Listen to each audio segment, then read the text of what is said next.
ओम शांति। आज की मुरली का सार। मीठे बच्चे, बाप तुम्हारा मेहमान बनकर आया है तो तुम्हें आदर करना है। जैसे प्रेम से बुलाया है ऐसे आदर भी करना है, निरादर न हो। प्रश्न है, कौन सा नशा तुम बच्चों को सदा चढ़ा रहना चाहिए? यदि नशा नहीं चढ़ता है तो क्या कहेंगे? उत्तर है, ऊंचे ते ऊंची आसामी इस पति दुनिया में हमारा मेहमान बनकर आया है। यह नशा सदा चढ़ा रहना चाहिए, परंतु नंबरवार यह नशा चढ़ता है। कई तो बाप का बनकर भी संशय बुद्धि बन हाथ छोड़ जाते तो कहेंगे इनकी तकदीर। सुनते हैं मुख्य पॉइंट्स। पहला है, भगवान की महिमा भी कितनी ऊंची करते हैं, परंतु अक्षर कितना सिंपल है। गॉड फादर, सिर्फ फादर नहीं कहेंगे, गॉड फादर वह है ऊंचते ऊंच। उनकी महिमा भी बहुत ऊंच है। उनको बुलाते भी पति दुनिया में हैं। खुद आकर बतलाते हैं कि मुझे पति दुनिया में ही बुलाते हैं, परंतु पतित पावन वह कैसे है, कब आते हैं, यह किसको भी पता नहीं। दूसरा पॉइंट, यह सब बातें तुम बच्चे सुनते हो तो नशा भी चढ़ा रहना चाहिए, परंतु इतना नशा चढ़ता नहीं है। शराब का नशा सभी को चढ़ जाता है, यह नहीं चढ़ता है। इसमें है धारणा की बात, तकदीर की बात है। तो बाप है बहुत बड़ी आसामी। तुम्हारे में भी कोई कोई को पूरा निश्चय रहता है। निश्चय अगर सबको होता तो संशय में आकर भागते क्यों? गायन भी है, आश्चर्यवत बाबा को जानंती, बाबा कहंती, ज्ञान सुनंती सुनावंती, ओहो माया फिर भी संशय बुद्धि बनावंती। तीसरा पॉइंट है, मेरा नाम शिव है, मुझ आत्मा का नाम कभी बदलता नहीं है। तुम्हारे शरीर के नाम बदलते हैं, शरीर पर ही नाम पड़ते हैं। शादी होती है तो नाम बदल जाता है, फिर वह नाम पक्का कर लेते हैं। तो अब बाप कहते हैं तुम यह पक्का कर लो कि हम आत्मा हैं। तुमको कई कहते हैं सिर्फ भारत में ही आता है, क्या भारत ही स्वर्ग बनेगा? हाँ, यह तो अनादि अविनाशी पार्ट हो गया ना। चौथा पॉइंट, मैं कितना बड़ा मेहमान हूँ, आधा कल्प से मुझे याद करते आए हो। यहाँ कोई बड़े आदमी को बुलाएंगे, करके 1-2 वर्ष बुलाएंगे। फलाना इस वर्ष नहीं तो दूसरे वर्ष आएगा।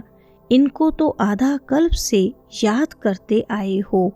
इनके आने का पार्ट तो फिक्स हुआ पड़ा है, यह किसको भी पता नहीं है। बहुत ऊंचते ऊंच बाप है।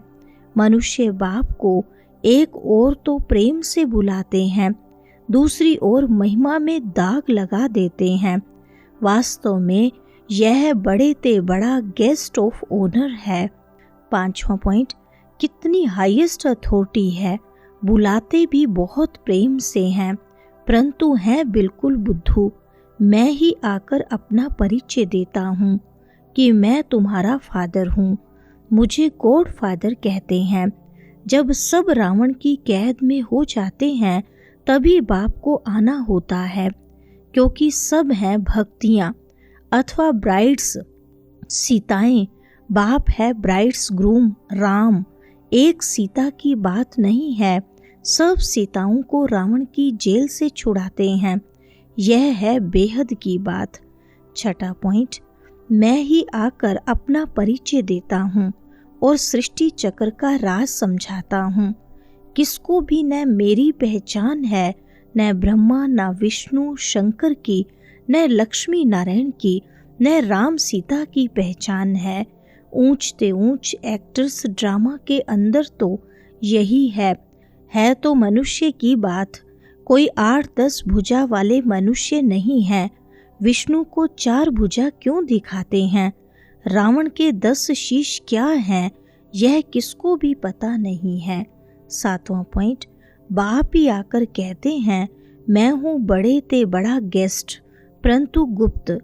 यह भी सिर्फ तुम ही जानते हो, परंतु जानते हुए भी फिर भूल जाते हो। उनका कितना रिगार्ड रखना चाहिए, उन्हें याद करना चाहिए। आत्मा भी निराकार, परमात्मा भी निराकार, इसमें फोटो की भी बात नहीं। तुमको तो आत्मा निश्चय कर बाप को याद करना है, देह अभिमान छोड़ना है। तुम्हें सदैव अविनाशी चीज को देखना चाहिए। तुम विनाशी देह को क्यों देखते हो? देही अभिमानी बनो, इसमें ही मेहनत है। 8वां पॉइंट, जितना याद में रहेंगे उतना कर्मातीत अवस्था को पाए ऊंच पद पाएंगे। बाप बहुत ही सहज योग अर्थात याद सिखलाते हैं।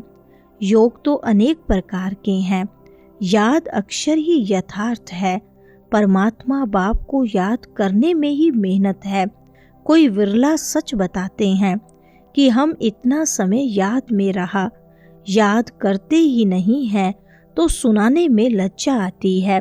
लिखते हैं सारे दिन में 1 घंटा याद में रहे तो लज्जा आनी चाहिए ना। ऐसा बाप जिसको दिन रात याद करना चाहिए और हम सिर्फ 1 घंटा याद करते हैं।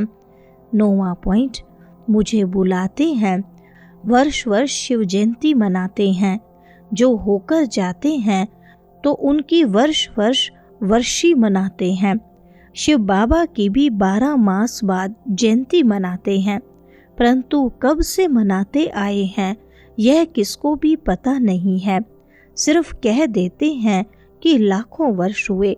कलयुग की आयु ही लाखों वर्ष लिख दी है। बाप कहते हैं यह है 5000 वर्ष की बात। यह बड़ी रमणीक बातें हैं और कोई सुने तो चकित हो जाए।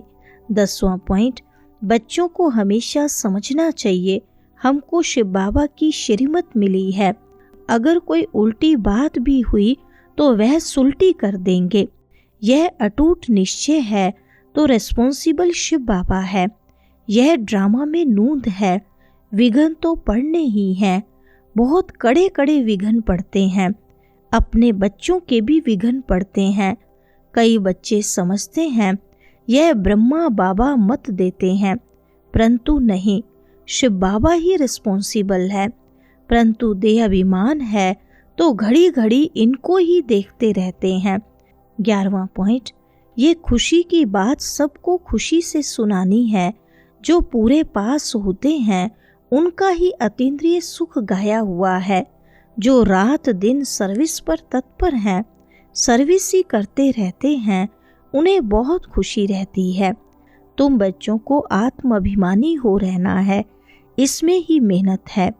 बाप को याद नहीं करते, देही अभिमानी नहीं रहते तो देह के संबंधी आदि याद आ जाते हैं। बाप कहते हैं मैं हूँ गरीब निवास, सभी साधारण हैं। पतित पावन बाप आया है, यह जान ले तो पता नहीं कितनी भीड़ हो जाए। वरदान है, श्रेष्ठ वेला के आधार पर सर्व प्राप्तियों के अधिकार का अनुभव करने वाले पद्मा पदम भाग्यशाली भव। विस्तार है, जो श्रेष्ठ वेला में जन्म लेने वाले भाग्यशाली बच्चे हैं वह कल्प पहले की टचिंग के आधार पर जन्मते ही अपनेपन का अनुभव करते हैं। वह जन्मते ही सर्व प्रॉपर्टी के अधिकारी होते हैं। जैसे बीज में सारे वृक्ष का सार समाया हुआ है, ऐसे नंबर 1 वेला वाली आत्माएं सर्व स्वरूप की प्राप्ति के खजाने के आते ही अनुभवी बन जाते हैं। वे कभी ऐसे नहीं कहेंगे कि सुख का अनुभव होता, शांति का नहीं, शांति का होता, सुख का व शक्ति का नहीं। सर्व अनुभवों से संपन्न होते हैं। स्लोगन है, अपने प्रसन्नता की छाया से शीतलता का अनुभव कराने के लिए निर्मल और निर्माण बनो। अच्छा, ओम शांति।